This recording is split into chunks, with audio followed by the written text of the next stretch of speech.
minutos pasadas las 3 de la tarde, bienvenidos a una nueva edición de Hora 15. Mi nombre es Joaquín Leoni y les voy a estar haciendo compañía durante toda esta hora para analizar lo más importante que ha sucedido esta semana y también en el día de hoy en cuanto a economía. Recordemos que el INDEC anunció hoy un 2.9 de inflación para enero, lo cual ha sacudido fuertemente de las expectativas políticas de Mauricio Macri. También estaremos analizando la visita del FMI a la Argentina, que se ha reunido con Juan Manuel Urtubey, con Axel Kicillof, también con parte de la Sociedad Rural Argentina, con parte de la AFIP. Parece ser que el FMI, busca hablar con los diferentes factores para poder transitar este año de elecciones de la mejor manera. También va a estar hablando Pablo Fernández Blanco, justamente sobre el tema de la inflación que veníamos charlando. Eugenia Baliño, como siempre, nuestra especialista en temas financieros. Y también tenemos una nota muy especial, vamos a estar hablando de libros, algo que siempre es muy aconsejable tener a mano. Ponemos primero entonces y arrancamos con Hora 15. Auspician Hora 15. Grupo Petersen, desde 1920, construyendo el país. ¿Sabes que podés pagar menos en tu factura de luz? Ahorrar está en tus manos con el simulador de consumo de Edenor. Ingresa ahora desde todos tus dispositivos a simulador.edenor.com. ¿Sabes qué hay detrás del agua potable? Hay historia, hay tecnología, hay esfuerzo, hay compromiso, hay planificación, hay servicio, hay salud. AISA, juntos seguimos haciendo un mejor lugar donde vivir. Ministerio del Interior, Obras Públicas y Vivienda, Presidencia de la Nación. Con Provincia ART contás con el respaldo de toda una provincia. Llama al 0800-333-1278 o ingresá a www.provinciaart.com.ar. Provincia ART, la aseguradora de riesgos del trabajo del Grupo Provincia. En Hora 15, tiempo de entrevista, tiempo de reportaje.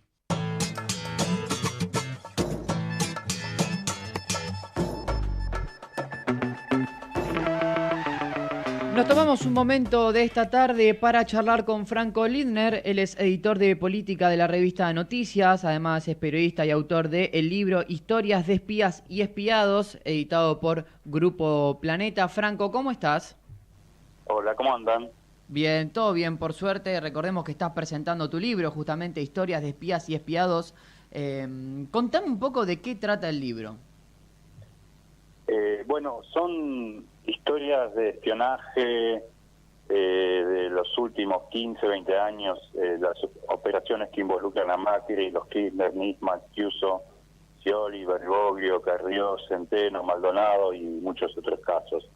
Hubo un caso muy famoso, conocido en estos días, que estuvo saliendo en varios medios, que fue tapa de la revista Noticias hace 2 semanas, que es el de Raúl Rosa, un arrepentido de la CIDE kirchnerista, que habló conmigo para el libro y contó, entre otras cosas, que fue testigo de escuchas telefónicas, de carpetazos contra opositores, contra periodistas, contra empresarios. Él decía, por ejemplo, que Kirchner estaba obsesionado con Carrió, que le hacía seguir sistemáticamente. También contó que vio cómo se enriquecieron los jefes de aquella CIDE, empezando por Paco Larcher, que era el jefe real del organismo. Y por último, él, en su cargo de director de operación de casos especiales, encargado de investigar el narcotráfico, fue quien destapó un año antes de que salieran en los medios el caso Southern Winds, de las valijas con drogas de Southern Winds que venían de Perú, ingresaban por Córdoba, seguían rumbo a Buenos Aires y terminaban en España. ¿Te acordás aquel caso, uno de los casos más emblemáticos de corrupción de la era K, cuando en España apareció una valija llena de droga que estaba destinada a la embajada argentina en Madrid? Bueno, él avisó a sus superiores que esa ruta de la droga existía un año antes. Avisó varias veces, le avisó al Cedronar, otro organismo del Estado, que es el que investiga las drogas, y fue sistemáticamente desoído, luego perseguido y echado. Él destapó ese caso y se metió en problemas. Ese es el primer capítulo del libro, pero después hay muchas otras historias.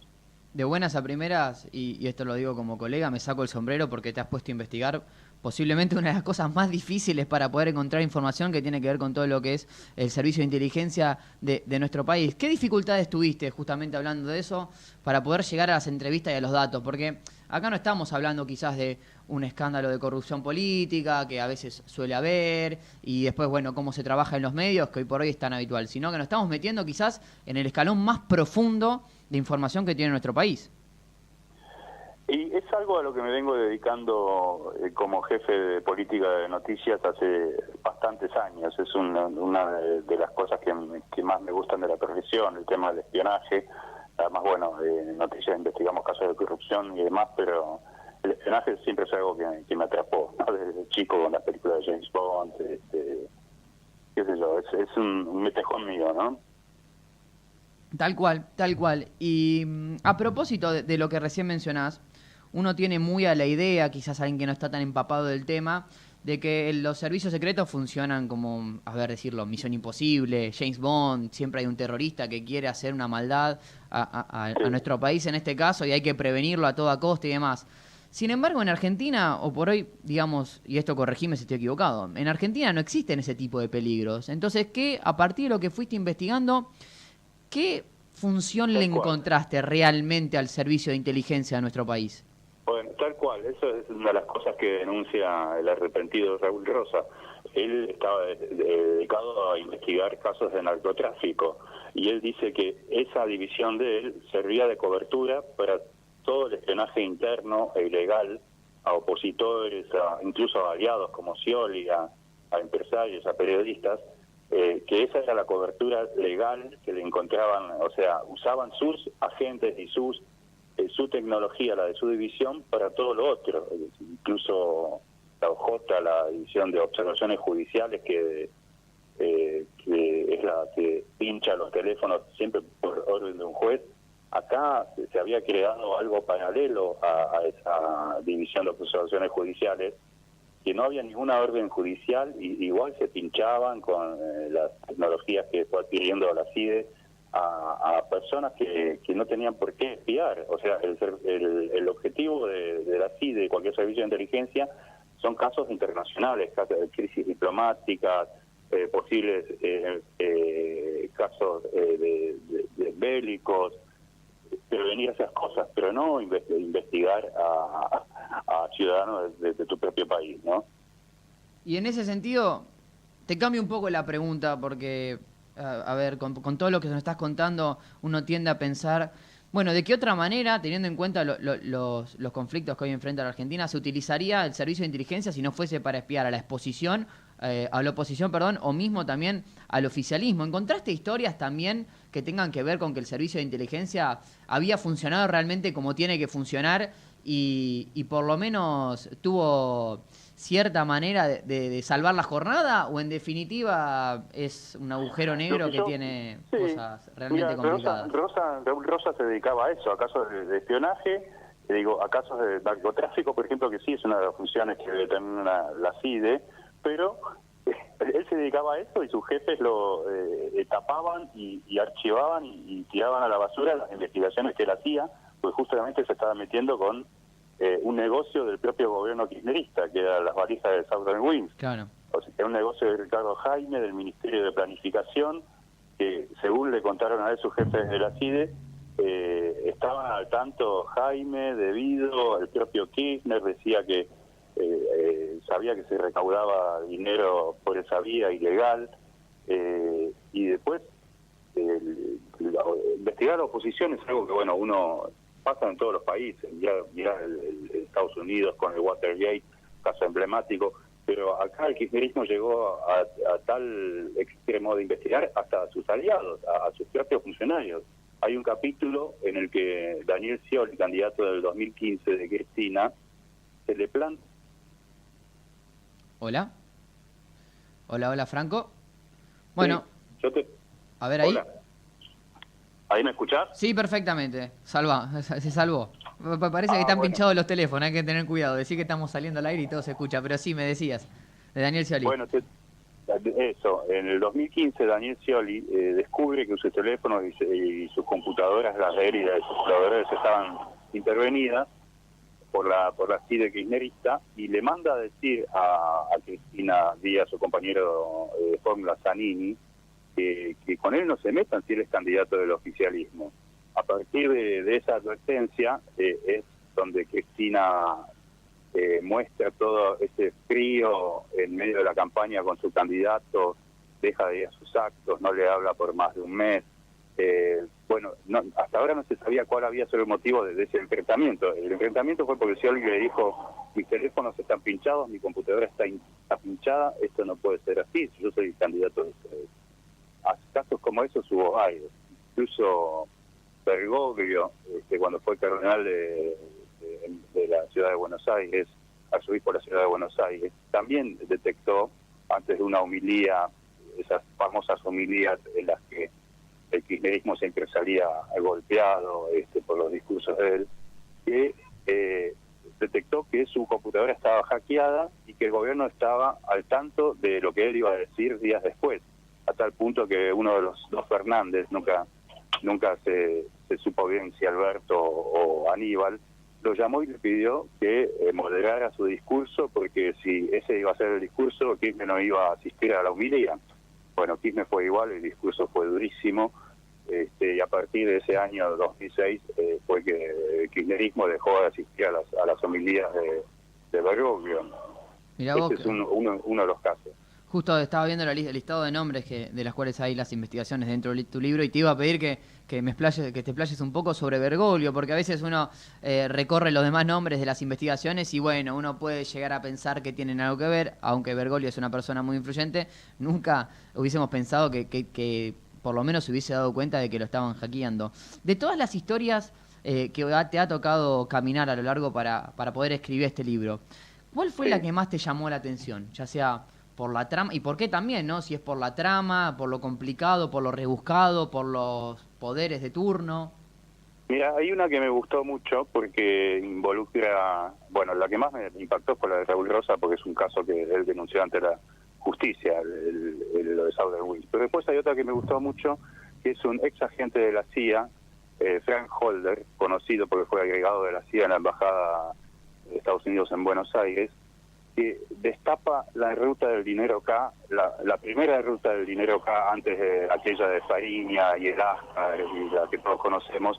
Antes de eso hubo otra que era más prolija y que tenía que ver con un banco del sur, que era el Finansur, que los fondos de Lázaro Báez se depositaban en ese banco, iban al macro de Jorge Brito, y de ahí iban a los paraísos fiscales de afuera, las Bahamas, etcétera. Pero esa ruta del dinero, la primera antes de Ascar y de Fariña, la descubre este ex agente de la CIA que estaba en una empresa privada de investigaciones contratada por el mismo Banco Macro, y detecta este circuito, le avisa al Macro, el Macro manda lo que se llama un reporte de operación sospechosa, los ROS, y a partir de ahí esa ruta del dinero se frustra. Lázaro Báez ya no tiene ese circuito para sacar la plata, y ahí es donde llegan Fariña y el Ascar de un modo mucho más desprolijo, como una cueva financiera que terminó en lo que todos conocemos.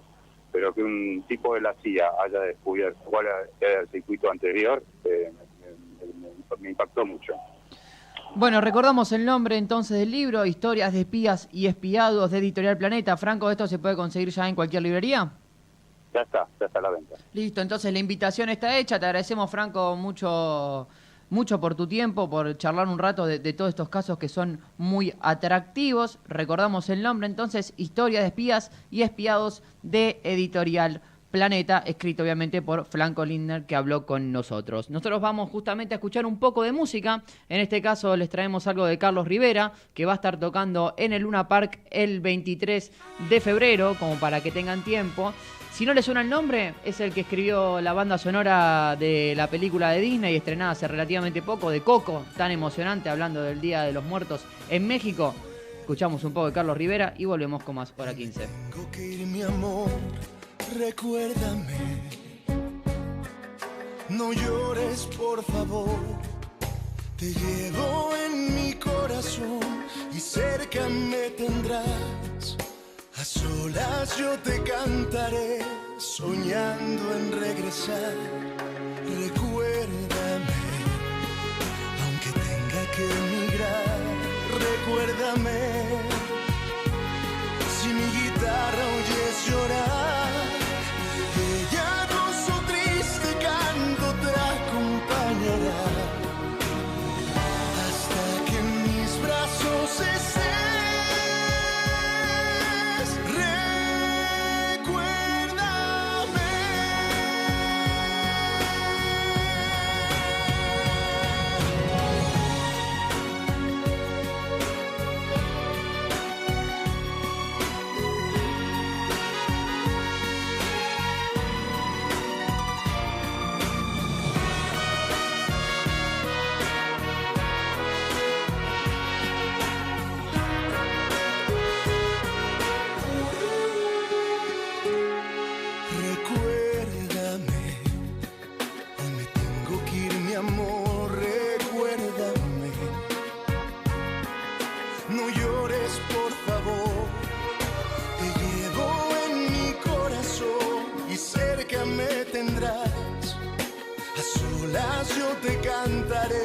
Soñando en regresar, recuérdame, aunque tenga que emigrar, recuérdame,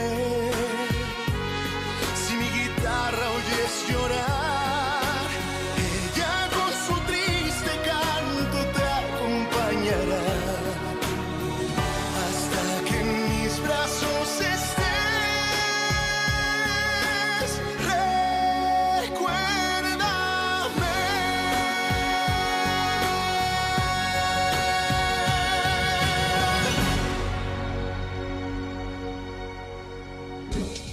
Ahora vamos con un asunto importante. Al tema del día. En hora 15 nos atiende...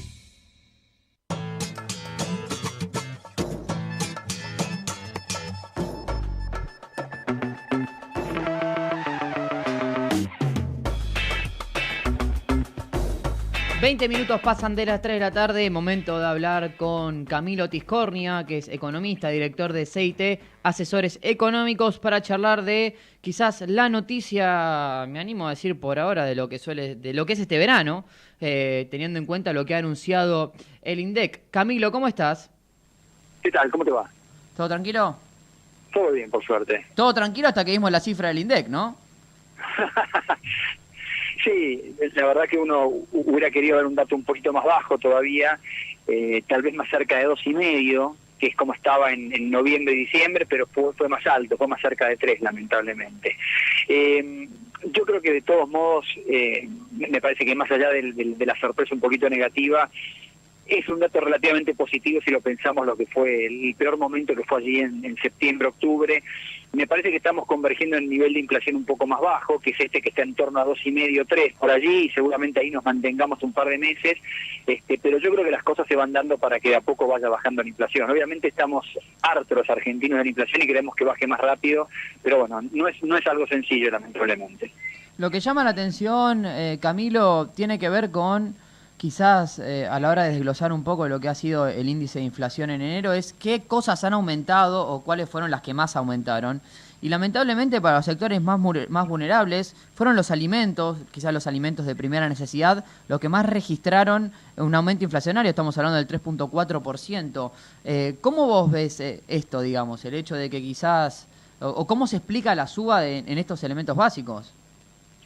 Sí, no es lo que más ha subido, lo que pasa es que, claro, es un tipo de rubro muy sensible porque es muy pesado sobre todo en las personas de menores ingresos, pero cuando uno ve el desglose de lo que aumentó más, en realidad siguen siendo las cosas que más aumentan los precios regulados por el gobierno, todo lo que tiene que ver con tarifas. Recordá que hubo aumentos de transporte en enero, aumentó el agua, Entonces, hay muchos rubros regulados que han aumentado mucho también, pero sí, definitivamente alimentos y bebidas han tenido un salto fuerte, sobre todo más lo hemos visto más nosotros en bebidas que en alimentos. Yo creo que forma parte un poco de la inercia que tiene todavía todo esto después del salto que pegó el dólar. Siempre a fin de año hay alguna recomposición leve del poder adquisitivo, se pagan los aguinaldos y eso obviamente favorece que haya un poquito más de inflación en eso. También tenés traslados de costos que tienen las empresas porque pagan más por los servicios públicos, entonces obviamente eso también pegó. Es un dato malo, lamentablemente. Yo creo que justamente hay que focalizarse en estos meses que vienen ahora en lo que se llama la inflación núcleo, que trata de sacar toda la parte de precios regulados o estacionales, que son los que más alteraciones raras tienen, porque ahí está la tendencia de fondo de la inflación, ¿no? Pero sí, todavía tarda en bajar la inflación, lamentablemente.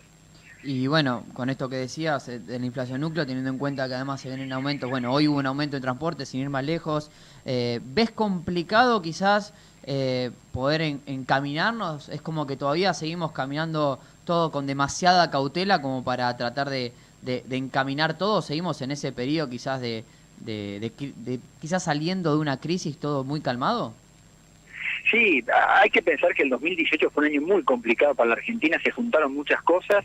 En el centro de todo esto, a nivel macroeconómico, está el enorme déficit fiscal, por un lado, y por el otro lado, aunque parece increíble, todo este tema de que las tarifas están atrasadas, y parece increíble que después de prácticamente 4 años de este gobierno haya que decir lo mismo, pero es verdad, las tarifas siguen atrasadas porque venían muy atrasadas del gobierno anterior, y el salto del dólar, que tiene influencia en el valor de los servicios públicos, ha un poco demorado la convergencia en valor razonable. Entonces estamos en una situación todavía que es compleja.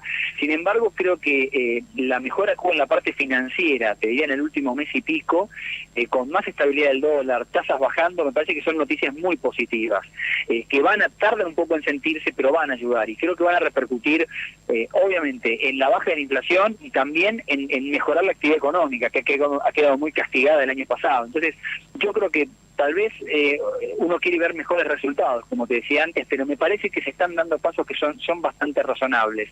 Lo que queda como un gran tema muy importante para la gestión de la política económica es lo que pasa con las elecciones, que es un signo de pregunta muy grande, que obviamente va a tener una gran incidencia, pero a hoy está un poco lejano todavía y no está definido.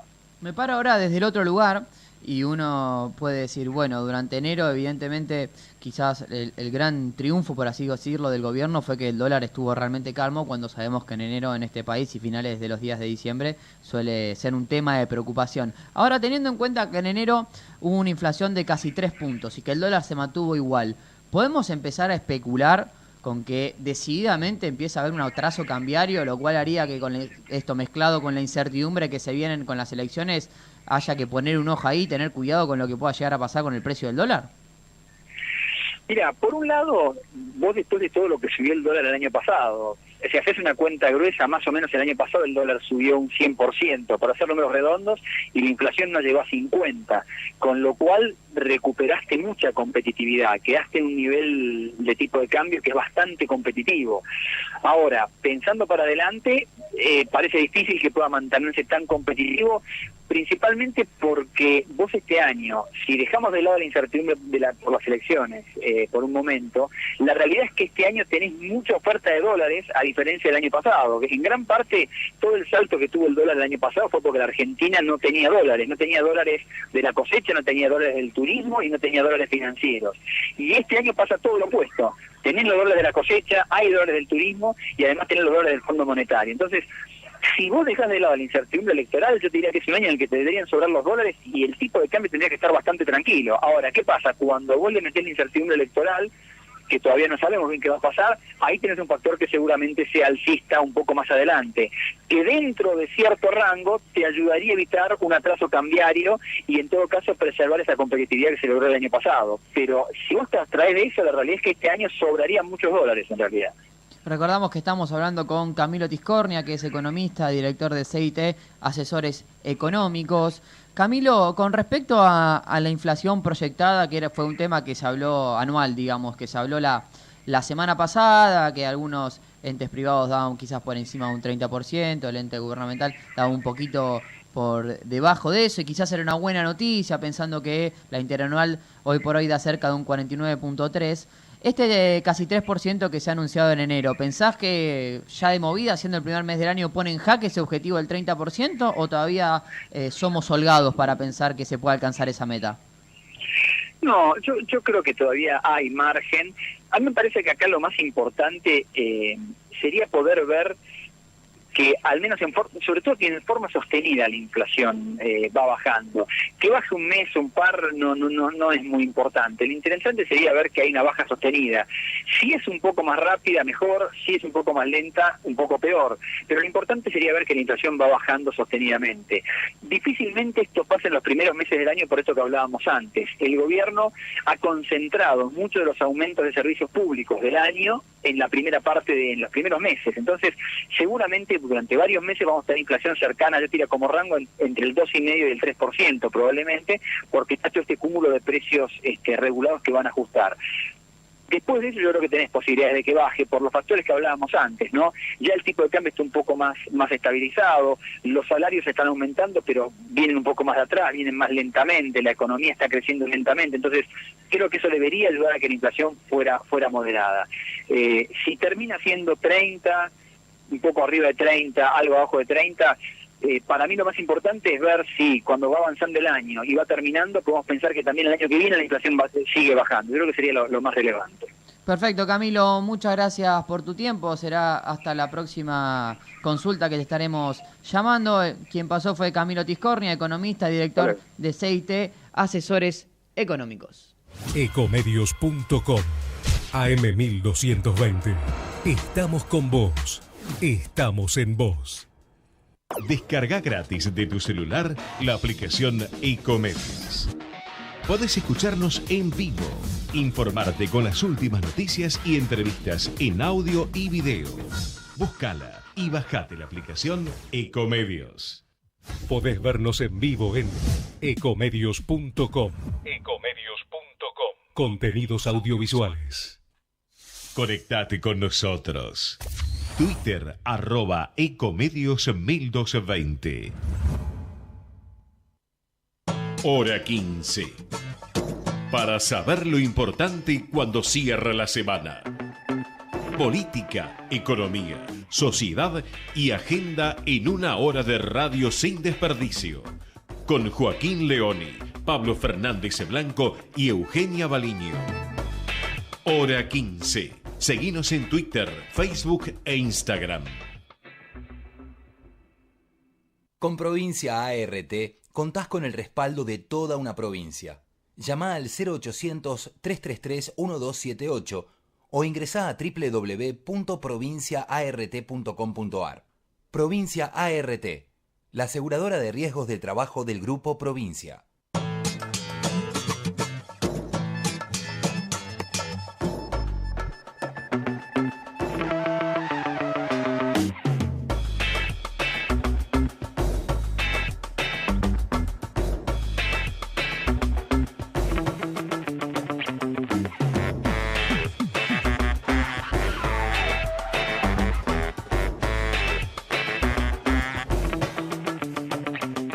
Hora 15.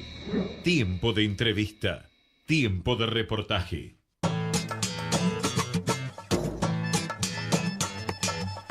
Apenas pasaditas las 3:30 de la tarde, momento de hablar con Jorge Giacobbe, que es analista político y tenemos la suerte de poder charlar un rato. Jorge, ¿cómo estás?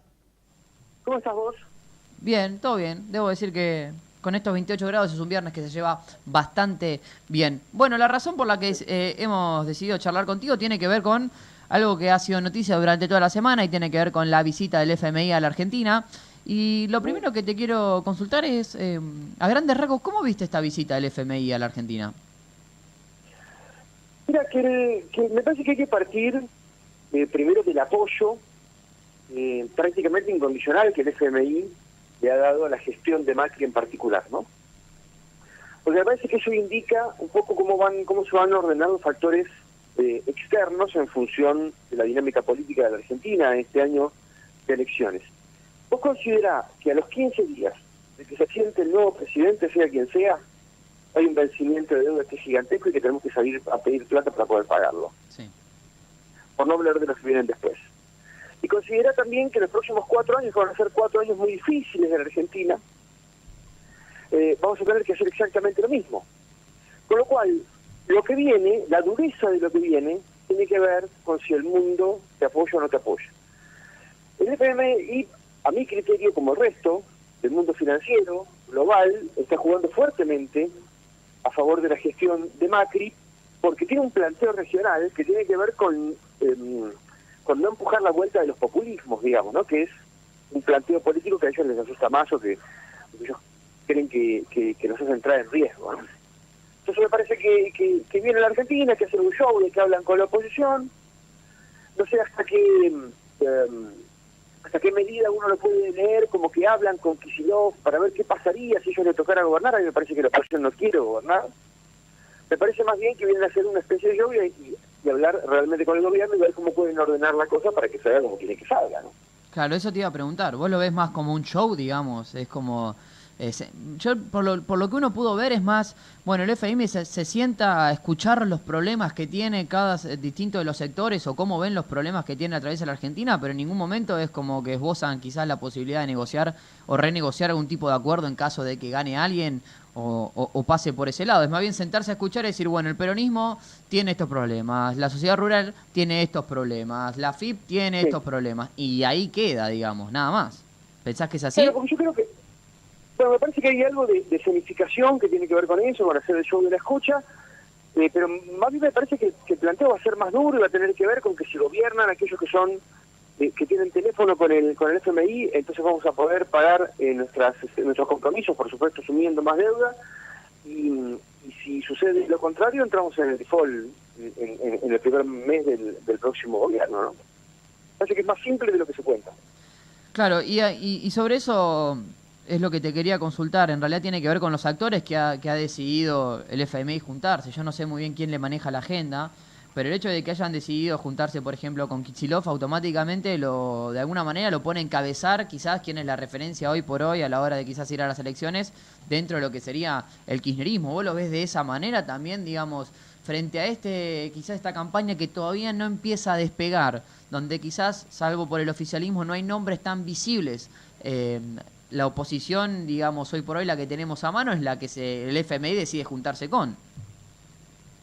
Sí, pero me parece que toma símbolos de alguna manera, porque Kicillof acaba de dar el cambio de domicilio a la provincia de Buenos Aires. Sí. ¿Para qué? ¿Para ser ministro de Economía? Claro. No, para ser candidato en la provincia de Buenos Aires. Kicillof es un muy buen candidato para el oficialismo.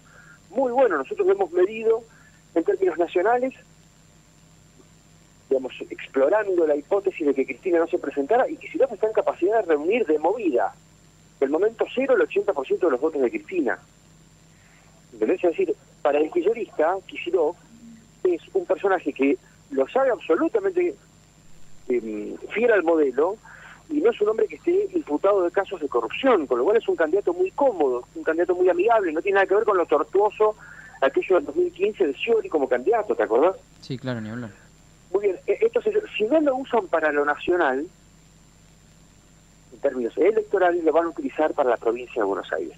¿Por qué es más importante el candidato del kirchnerismo en la provincia de Buenos Aires que en lo nacional? Porque a mi criterio, y insisto en esta idea, el kirchnerismo tiene más ganas de perder las elecciones presidenciales que de ganarlas. ¿Pero a cuáles me refiero? Me refiero a las de la elección general, no la de la segunda vuelta. Si el kirchnerismo pudiera ser una elección muy pareja, como están los números hasta ahora, si querés ahora te cuento los números, digo, muy pareja hasta ahora, en la general, inclusive ganar la general, entonces mordería una parte muy importante del poder que tiene que ver con quedarse con la mayor cantidad de provincias posibles, gobernaciones, intendencias, y cámaras de senadores y diputados nacionales, provinciales y consejos deliberantes. Y perder la segunda vuelta presidencial. De modo tal que el que tenga el timón, que va a ser un fierro caliente los próximos 4 años de la Argentina, sea el signo de Cambiemos, digamos, que es lo que le ha convenido al kirchnerismo estos últimos 4 años, y ellos quedarse como socio minoritario de este problema que es la Argentina de hoy, ¿no? Perfecto, Jorge, muchas gracias por tu tiempo. Posiblemente en un futuro te estaremos molestando nuevamente. Ahí pasó Jorge Giacobbe, que es analista político, para charlar un poco de lo que fue esta visita del FMI a la Argentina, que se ha juntado con Juan Manuel Urtubey, con Axel Kicillof, con Daniel Pellegrini de la Sociedad Rural Argentina, con Leandro Cuccioli de AFIP, y estuvo, dando un poco su parecer de qué fue este show de poner la oreja y de la escucha. I found a love for me. Darling, just dive right in. Follow my lead. Well, I found a girl, beautiful and sweet. Well, I never knew you were the someone waiting for me. 'Cause we were just kids when we fell in love, not knowing what it was. I will not give you up this time. Darling, just kiss me slow. Your heart is all I own, and in your eyes you're holding mine. Baby, I'm dancing in the dark with you between my arms, barefoot on the grass. We're listening to our favorite song. When you said you looked a mess, I whispered. Lo que estamos escuchando es a Ed Sheeran, que va a estar tocando en el campo argentino de polo el 24 de febrero, el próximo domingo. Y como es habitual en hora 15, te contamos un poco antes, como para que dé tiempo para sacar las entradas y poder disfrutar de esta maravillosa música de uno de los artistas del momento. Stronger than anyone I know. She shares my dreams. I hope that someday I'll share her home. I found a love to carry more than just my secrets, to carry love. Mientras que disfrutamos de Ed Sheeran de fondo, es momento de hablar con Pablo Fernández Blanco. Pablo, ¿cómo estás? Muy bien, ¿ustedes cómo andan? Bien, debo decir que con un viernes más que apacible, con apenas 27 grados de temperatura, es por lo menos la puerta de un buen fin de semana. ¿Vos lo sentís de la misma manera? Sí, ¿qué te parece? Sí, claro que sí. Aparte, no transpiras tanto, está muy bien. Bien, muy bien. Pablo, acaban de, hace momentos nada más, acaban de detener a Marcelo D'Alessio. Recordemos que Marcelo D'Alessio era el abogado que había dicho que Stornelli había recibido, o que había, digamos, ido a cobrar un vuelto para poder sacar a empresarios dentro de lo que es la causa de los cuadernos, y acaba de ser detenido. Sí, es un tema bastante escabroso. Creo que todavía no tenemos toda la información necesaria. Por ejemplo, me parece que si alguien pidiera investigar a Stornelli, también debería ser investigado como cualquiera que pida ser investigado en este país. Eso hay que ver la carga de la prueba que había, en fin, un montón de cosas. De todas maneras, sí, lo de D'Alessio tenía un tufillo muy raro. Hay que ver si no vamos a seguir teniendo este tipo de cosas en la causa de los cuadernos, ¿no? ¿Te llama la atención que quizás el Procurador General de la Nación no haya hecho lugar al pedido del juez que quería que se investigue a Stornelli cuando saltó todo esto de D'Alessio?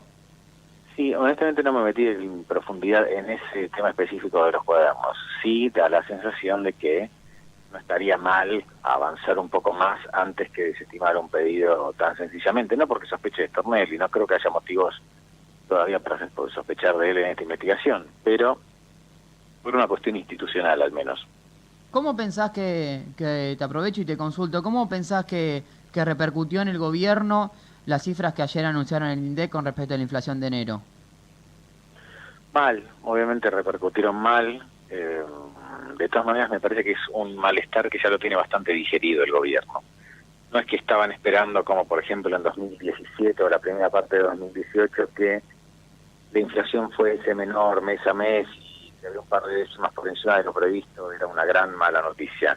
Me parece que está claro que la inflación, ellos mismos lo reconocieron, el gobierno mismo lo reconoció, la inflación es mucho más difícil de controlar de lo que se pensaba, vamos a seguir teniendo esto. Es muy probable que el mes próximo haya una inflación aún mayor. Es decir, el número de este mes de febrero posiblemente sea mayor que el de enero, o inclusive el de marzo, porque en febrero entran en vigencia algunos aumentos no solo de transporte, sino también de tarifas eléctricas, por ejemplo. Sí. Entonces, bueno, la inflación hay que ver que es una carrera de muy largo plazo. Yo lo dije esto creo en 2018, que lo empecé a pensar, digo, no hinchemos más con la inflación. La inflación, cuando sea un número sustancialmente más bajo, bueno, así podremos empezar a hablar. Pero se está esperando una inflación para este año del 30%, que es una locura. Después, si es del 29 o del 31, no sé si hacia la cosa en general. Obviamente, espero que sea más, prefiero que sea 29 y no 31. Pero siguen siendo números siderales. Sí, ni hablar. A ver, solo con la inflación de enero, Argentina ya tiene más inflación de lo que tuvieron en 2018 Chile, Perú, Bolivia, Ecuador, Guayana, que son las, digamos, quizás los mercados parecidos que hoy por hoy se pueden llegar a encontrar. En ese sentido, recién decías de que la proyección anual está cerca de la inflación del 30%. ¿Pensás que este 3% casi de enero ya le empieza a dejar con poco margen al gobierno, más teniendo en cuenta que es un año electoral y uno podía llegar a decir, bueno, aprovecharon en 2018 para quizás lanzar todas las malas noticias juntas como para tener margen para recuperarse, pero esa inercia de 2018 parece abarcar todo 2019 y realmente las elecciones están a la vuelta de la esquina?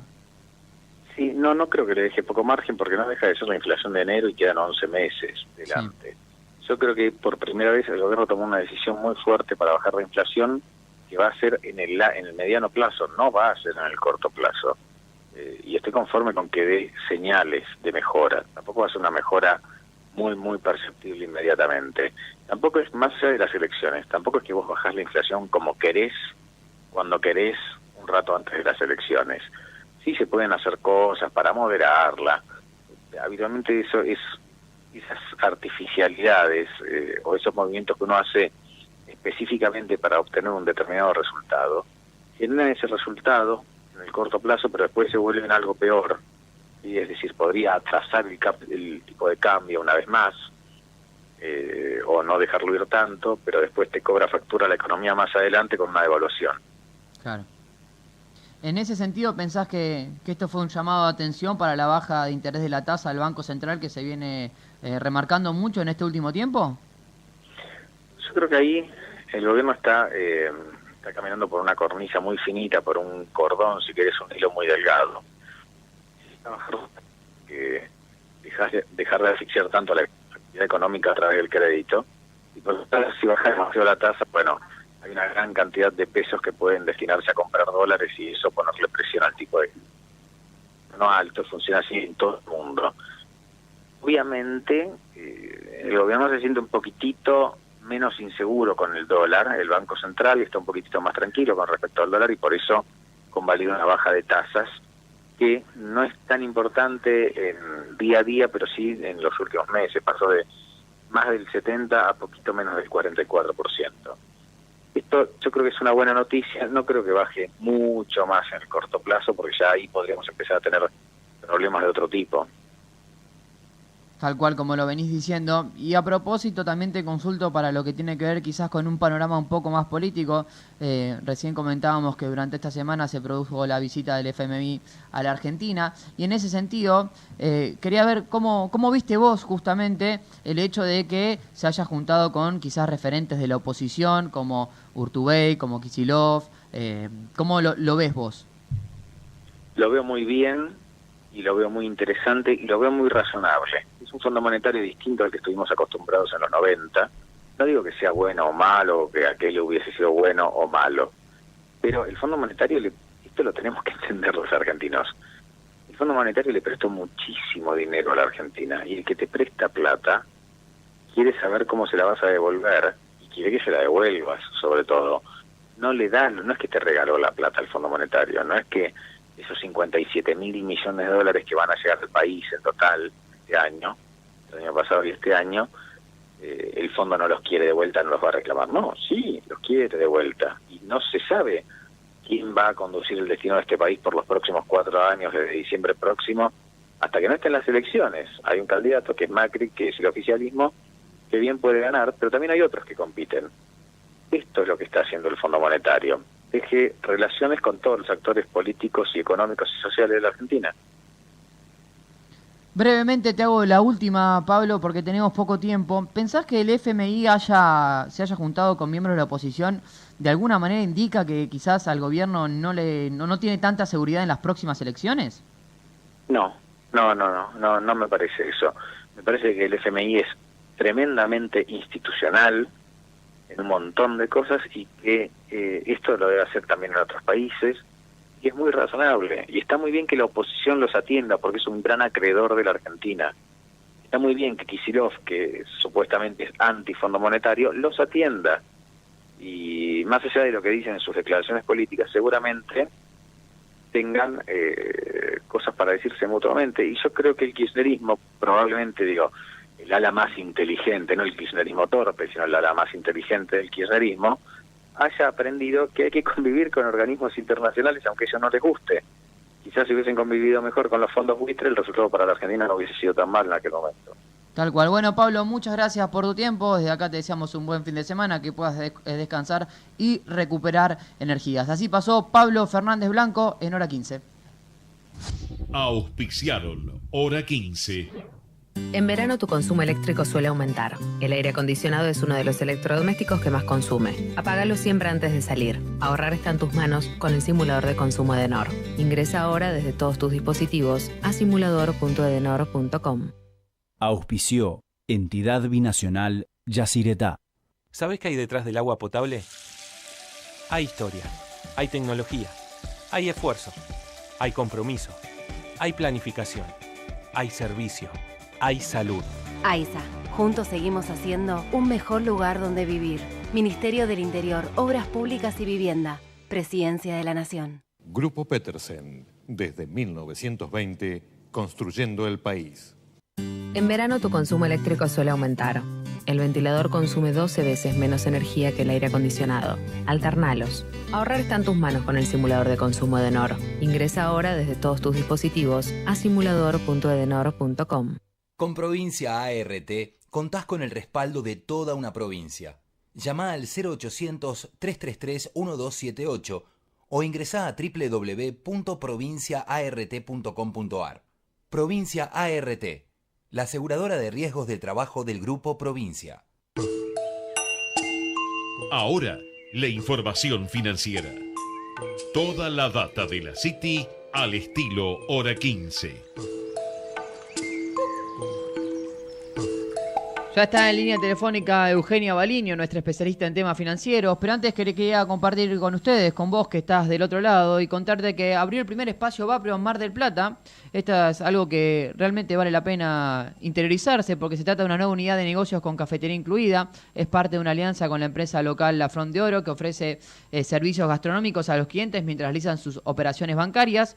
Ahí tenés living, sala de reuniones, asesoramiento comercial, wifi, terminales de autogestión, cajeros automáticos, lo cual te permite la posibilidad de ir y realizar tus trámites ahí. Está ubicado en la esquina de Alem y Quintana. Y quería aprovecharte, Eugenia, para preguntarte si esto puede ser una tendencia que se empieza a replicar en varios lugares, el hecho de poder ir y sentarte y estar cómodo con tu teléfono, con tu notebook, comiendo algo y haciendo trámites en el banco.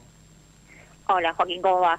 Sí, claramente es una tendencia que ya desde finales del año pasado empezó a darse acá en Argentina, cuando en realidad en otras partes del mundo ya era una tendencia, ya es una tendencia bastante consolidada, como una forma de un poco hacer más amigable lo que son los trámites bancarios en general, porque uno puede ir, sentarse, tomar un café, realizar diferentes trámites. En general tienen terminales de autoservicio, tienen terminales exclusivas para acceder a online banking.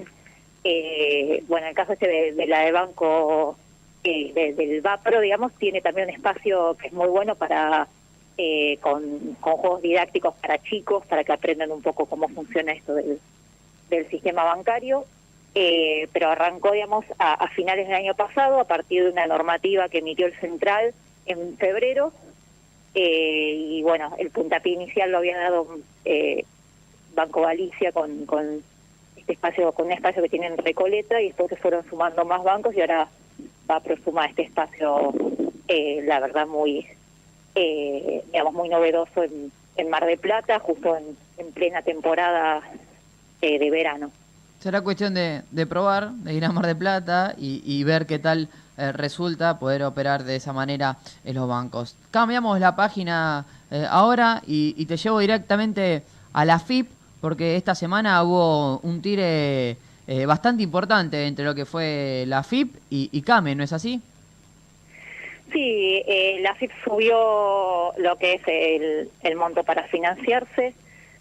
Lo que dice la FIP es que muchas empresas, teniendo en cuenta las tasas altas que hay en el mercado, se financiaban a través del pago de impuestos, entonces decidió subir las tasas. Lo que cuestiona la CAME es justamente el timing para hacerlo, en un momento en que claramente estamos en recesión, y donde otro de los puntos importantes es que las empresas no están pudiendo encontrar financiamiento en lo que es el sistema bancario por las tasas altas. Justamente un dato que por ahí no es tan amigable sobre el sistema financiero como lo es estos espacios de trabajo con café, es el tema de los datos que se conocían esta semana sobre un nuevo incremento de la morosidad. El Banco Central dio a conocer que en 2018, a fines de 2018, llegó al 3,1% de la cartera total. Se viene dando una suba mes tras mes, desde que se profundizó el tema de la caída de la actividad económica. El 3,1% significa que volvimos a niveles de diciembre de 2008 y es el nivel más alto desde 2010.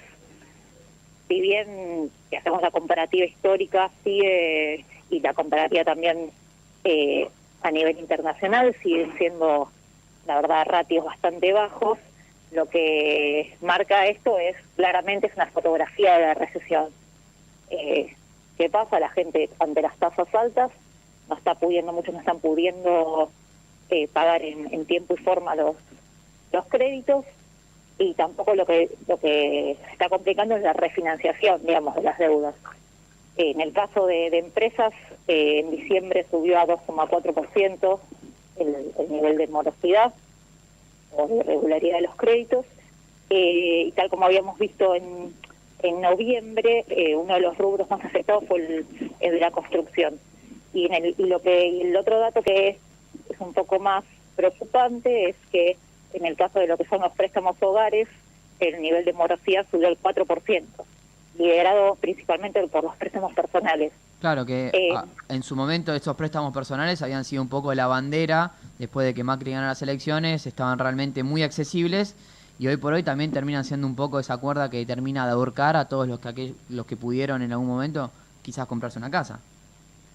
Sí, el tema de los préstamos personales, que son básicamente préstamos al consumo, al principio de la gestión, de la nueva gestión de gobierno, venían manteniéndose bastante indemnes, eran los que más venían resistiendo. En los últimos meses empezamos a ver una caída de la demanda de este tipo de préstamos, y también a la par una suba de la morosidad. Después el otro punto es el tema de los hipotecarios, con todo este boom que habían tenido los créditos UBA.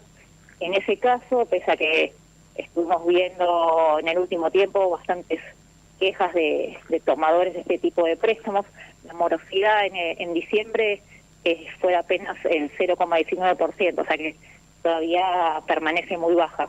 Lo que podemos deducir de ahí es que obviamente la gente prioriza qué pagar, entonces prefiere pagar la cuota del crédito de la casa antes de hacer frente a otras obligaciones.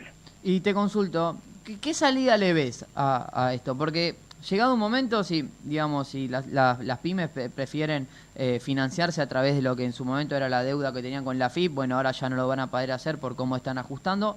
Lo cierto es que se quedan quizás sin el poco oxígeno que tenían para poder, de alguna manera, salir a flote con todo esto que está pasando. Si lo arreglan de esa manera, muchas otras chances no quedan. Y la verdad que mucha salida no hay, con el tema de las tasas altas del central, que si bien habían empezado a desacelerar en las últimas semanas. Hoy volvieron a subir, las volvió a subir, después de que se conociera el dato de inflación de enero, que la verdad fue muy malo, y las expectativas para febrero son aún peores. La tasa hoy subió un poquito, así que la verdad que para las pymes no queda mucha alternativa. Una de las alternativas que tienen es el tema del financiamiento en el mercado de capitales. El descuento de cheques de pago diferidos, las tasas de descuento están muy por debajo de lo que están las tasas de los préstamos bancarios. Pero en este contexto, la verdad es que, digamos, justamente el tema de haber subido tanto las tasas, se sabía que el golpe más fuerte iba a ser hacia la economía, digamos.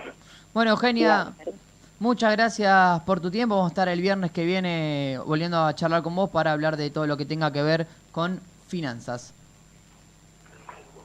Si quieren seguirnos en redes sociales, estamos en Facebook como Hora 15 Medios, con letras. Búsquenos en Twitter, @Hora 15 Eco. Y también nos encuentran en Instagram, @Hora 15 Eco.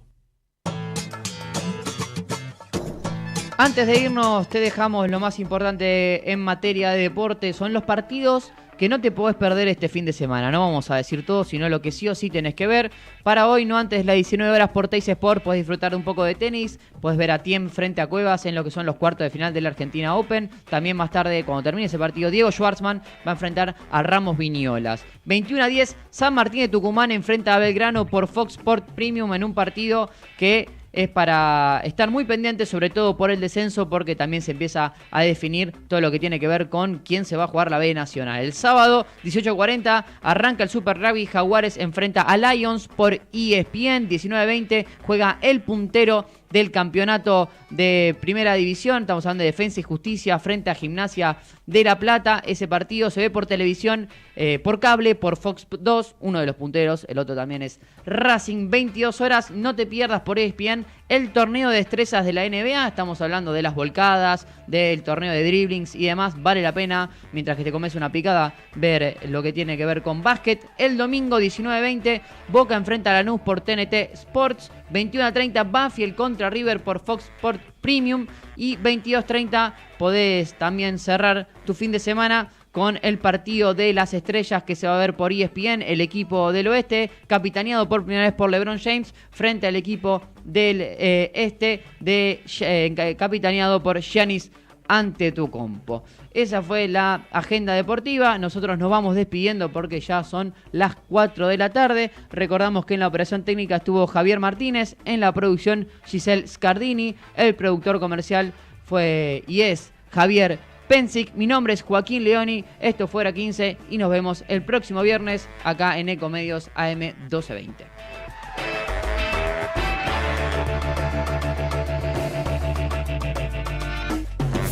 Desde Buenos Aires, transmite LRI 224, AM 1220, Ecomedios.